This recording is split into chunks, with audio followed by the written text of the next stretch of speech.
বন্ধুরা দেখো, আমি এখানে 7 পিস পাঙাশ মাছ লবণ হলুদ মাখিয়ে রেখে দিয়েছি, তেল দিয়ে দিয়েছি। তেলটা কিন্তু গরম হয়ে গেছে, মাছগুলো আমি ভাজা করতে দিয়ে দিয়েছি। মাছগুলো কিন্তু লাল লাল করে ভাজবো। আর এখানে দেখো, কাঁচা লঙ্কা, শুকনো লঙ্কা, ধনেপাতা, আদা কুচি, রসুন, টমেটো, পেঁয়াজ কুচি, আর এখানে গুঁড়ো মশলা, 2টো শুকনো লঙ্কা, তেজপাতা রয়েছে। এবার আমি এই তেলের মধ্যেই ফোড়নে দিয়ে দেবো শুকনো লঙ্কা, তেজপাতা। আমি কিন্তু অতিরিক্ত তেল দেব না, এই তেলের মধ্যেই আমি কিন্তু ফোড়ন দিয়ে মশলাগুলো কষিয়ে নেব, কারণ পাঙাশ মাছে তো অতিরিক্ত তেল ছাড়ে। তার জন্য কিন্তু আমি তেল আর এক্সট্রা দেব না। ওর মধ্যে আমি দিয়ে দিলাম পেঁয়াজ কুচি আর গুঁড়ো মশলা। এখানে জিরের গুঁড়ো, লঙ্কার গুঁড়ো আর হলুদ গুঁড়ো দিয়ে দিয়েছি।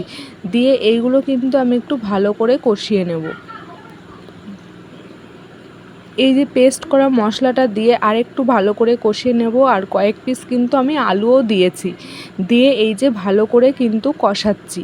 কষানো হয়ে গেলে আমি এর মধ্যে দিয়ে দেব জল।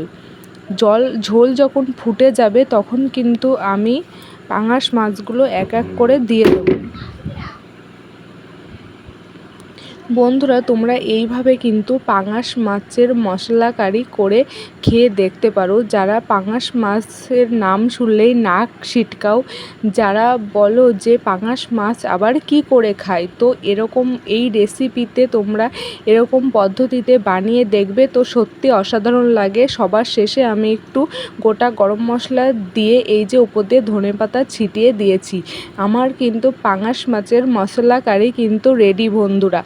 তো এইভাবে তোমরা অবশ্যই ট্রাই করে খেয়ে দেখতে পারো, সত্যি অসাধারণ লাগবে। আর রেসিপিটা ভালো লাগলে আমার চ্যানেলটাকে শেয়ার করো।